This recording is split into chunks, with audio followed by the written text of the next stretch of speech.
बिस्मिल्लाहिर्रहमानिर्रहीम। अस्सलाम वालेकुम नाज़रीन, आप यूट्यूब चैनल देख रहे हैं। मैं इमरान खान। अब तक की सूरत हाल आपके सामने में रखता हूँ। हमारे सहाफ़ी ज़ईम लगारी साहब को एक मरतबा फिर हिरासत में ले लिया गया है। कोई पैरा फोर्स बनी हुई है, इन्होंने जो इतनी सारी फोर्सेस बना ली हैं। पहले पुलिस होती थी, FIA होती थी या एजेंसियाँ होती थी, अब एक के बाद एक फ़ोर्स बना रहे हैं। ये वाली फ़लाँ फोर्स है, ये एंटी रॉयड फोर्स है, ये जो है CCD है, ये CTD है, ये फ़लाँ ये SSD है। पता नहीं कौन कौन सी फोर्सेज हैं, बेशुमार उन्होंने बना दी और हर एक से अलग अलग काम ले रहे हैं। अब ज़ईम लगारी साहब क्योंकि कवरेज कर रहे थे, उनके दो गुनाह हैं। एक, वो लगातार एक्सपोज कर रहे हैं पंजाब हुकूमत को, वो बता रहे हैं कि इनकी करप्शन कहाँ पे है। वो ये बता रहे हैं कि ये टके का काम नहीं कर रहे। हर जगह पे जाकर उन्होंने एक्सपोज किया, हर चीज़ उन्होंने दिखाई। चंद सहाफ़ियों को जिनको शाबाश मिलनी चाहिए, उनमें एक ज़ईम लगारी साहब का भी नाम है।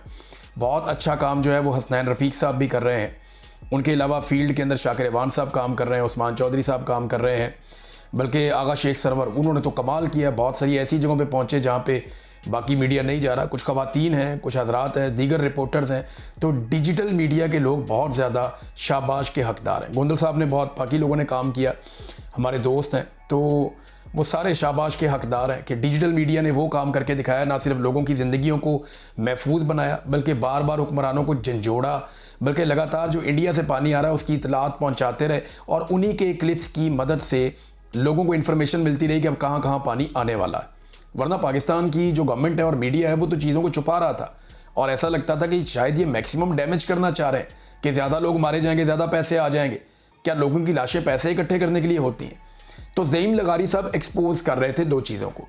एक, उन्होंने अलीम खान को बहुत बुरी तरह एक्सपोज किया और एक, उन्होंने मरियम नवाज़ को बहुत बुरी तरह एक्सपोज किया। अब इसका बदला लिया गया, ज़ईम लगारी साहब को पकड़ा गया, उनको थप्पड़ मारे गए। कितनी अफसोस की बात यार, एक जर्नलिस्ट है, वो अपना काम करने निकला।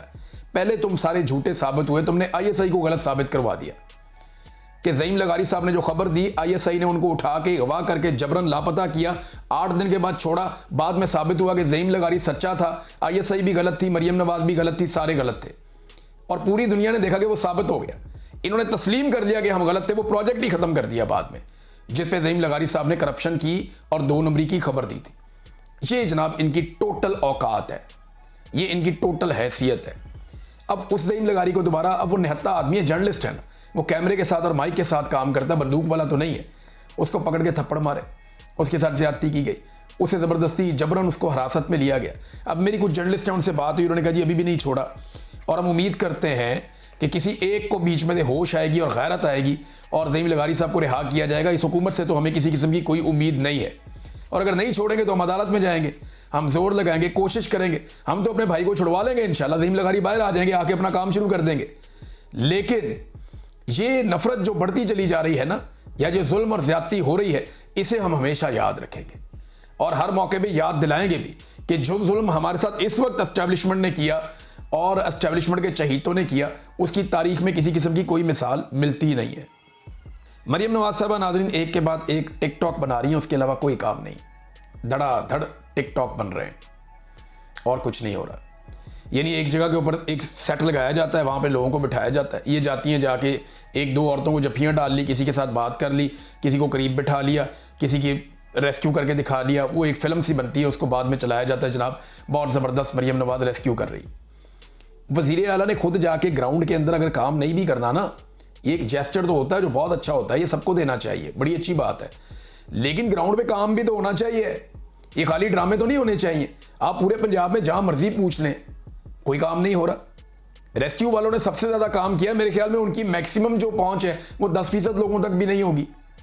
सबसे ज्यादा काम रेस्क्यू ने किया। रेस्क्यू के बाद अगर किसी ने काम किया तो वो सबसे ज्यादा काम तो मकामी लोगों ने खुद किया ना, अपनी मदद आपके तहत। प्राइवेट लोगों ने की एक दूसरे की मदद। दूसरे नंबर पे रेस्क्यू है, बाकी फौज और दीगर अदारे वो बहुत पीछे रह गए हैं। लेकिन सवाल ये पैदा होता है कि जो रेस्क्यू है वो भी 10% लोगों तक नहीं पहुंच पाया, तो फिर हुकूमत किस कारकर्दगी का दावा करती है? ये क्या चल रहा है भाई? वो लोग भूखे हैं, वो परेशान हैं, उन्हें मदद की जरूरत है। लोग डूब रहे हैं पानी के अंदर, इनके ड्रामे खत्म नहीं हो रहे, इनकी टिकटॉकें बन रही हैं हर जगह पे।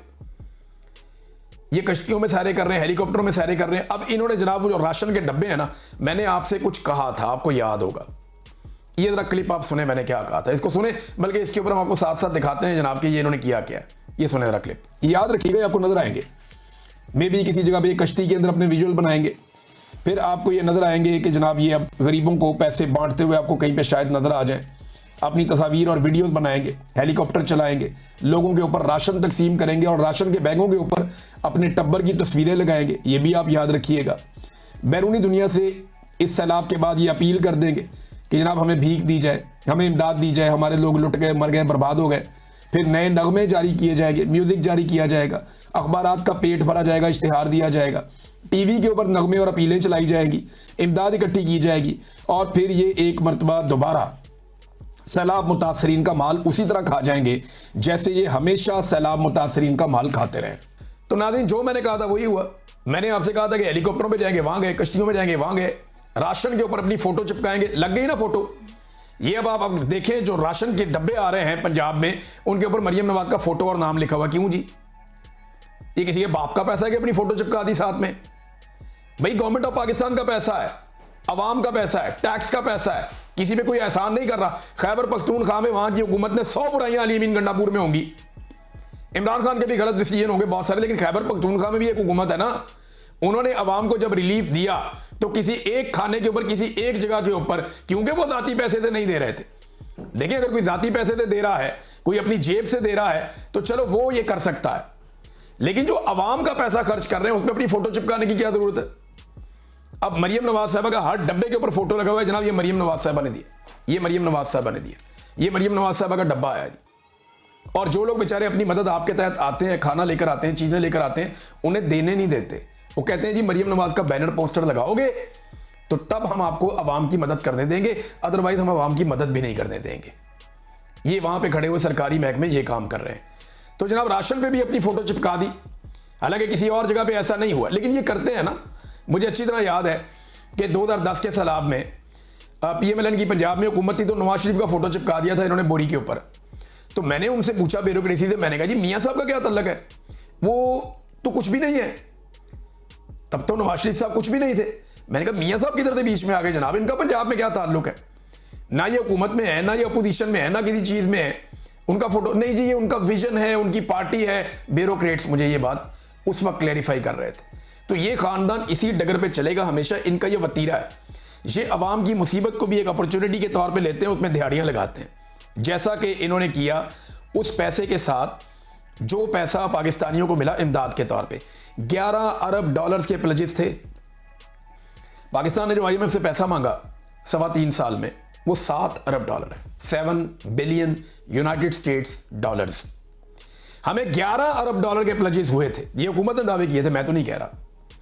ये हुकूमत कह रही थी, इनके वज़रा कह रहे थे, सारे इकट्ठे होकर गए थे लटरम पटरम।